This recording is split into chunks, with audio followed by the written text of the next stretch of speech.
এখানে বলা হয়েছে আগামীর বাংলাদেশে শফিকুর রহমান প্রধানমন্ত্রী হতে পারেন। এটা আল্লাহ ভালো জানেন কে হবেন না হবেন। যদি এমন কিছু আমার দায়িত্বে এসে যায়, আমি পরিষ্কারভাবে বলতে চাই, আমি 54,000 বর্গমাইলের 1 ইঞ্চির পর বেইনসাফি করতে পারবো না। প্রতি ইঞ্চি মাটি তখন আমার কাছে তার পাওনা বুঝে নেবে আমার কাছ থেকে। হ্যাঁ, সিলেটবাসীর সঙ্গত যে সমস্ত পাওনা বঞ্চনা, সেগুলা সিলেটবাসীকে সসম্মানে তুলে দেওয়া হবে। প্রবাসী নির্ভর এই সিলেট একটি আন্তর্জাতিক বিমানবন্দর আছে, কানাসালের নাম পদ্মলোচন। এক চোখে দেখে না, এটার নাম রাখা হয়েছে পদ্মলোচন। যদি এটা আন্তর্জাতিক বিমানবন্দর হবে, তাহলে সকল এয়ারলাইন্সের ক্রাফট এখানে নামবে না কেন? এতদিন ধরে এটা পূর্ণাঙ্গ আন্তর্জাতিক বিমানবন্দর হয় না কেন? সিলেটি প্রবাসীরা তো বাংলাদেশের রিমিটেন্সে বিশাল অবদান রেখে চলছেন।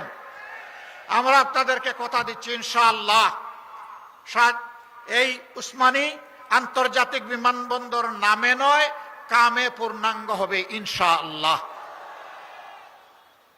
প্রবাসীরা বিদেশে থাকেন, বিশেষ করে ইউকেতে যে সমস্ত বাংলাদেশি প্রবাসী আছেন, তাদের প্রায় 90% সিলেটের বংশোদ্ভূত। ম্যানচেস্টার একটা গুরুত্বপূর্ণ হাব, সেখানে বিমানের নিয়মিত ফ্লাইট আগে যেত আসতো, এখন বন্ধ করে রাখা হয়েছে। কেন? আমরা তো আগাবো, পিছাচ্ছি কেন?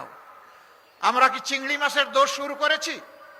চিংড়ি মাছ দৌড়াইতে শুরু করলে শুধু পিছনের দিকে যায়। আমরা তো সিংহের তাবা মেলে সামনে আগাতে চাই।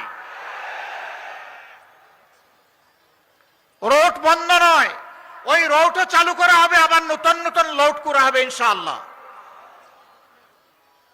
আমেরিকার মতো দেশ, সেখানে বিপুল সংখ্যক বাংলাদেশে থাকেন। বাংলাদেশ বিমানের যাওয়ার মুহূর্ত হয় না নিউ ইয়র্ক এয়ারপোর্টে। আমরা ইনশাআল্লাহ এগুলা খুলবো, চালু করব। রাষ্ট্র বিমান সংস্থার একই কথা, আমাদের লাভ হয় না। লাভ হবে কেমনে? জুড়ির তলা যদি ভাঙ্গা থাকে, সব তো সাগরে চলে যায়।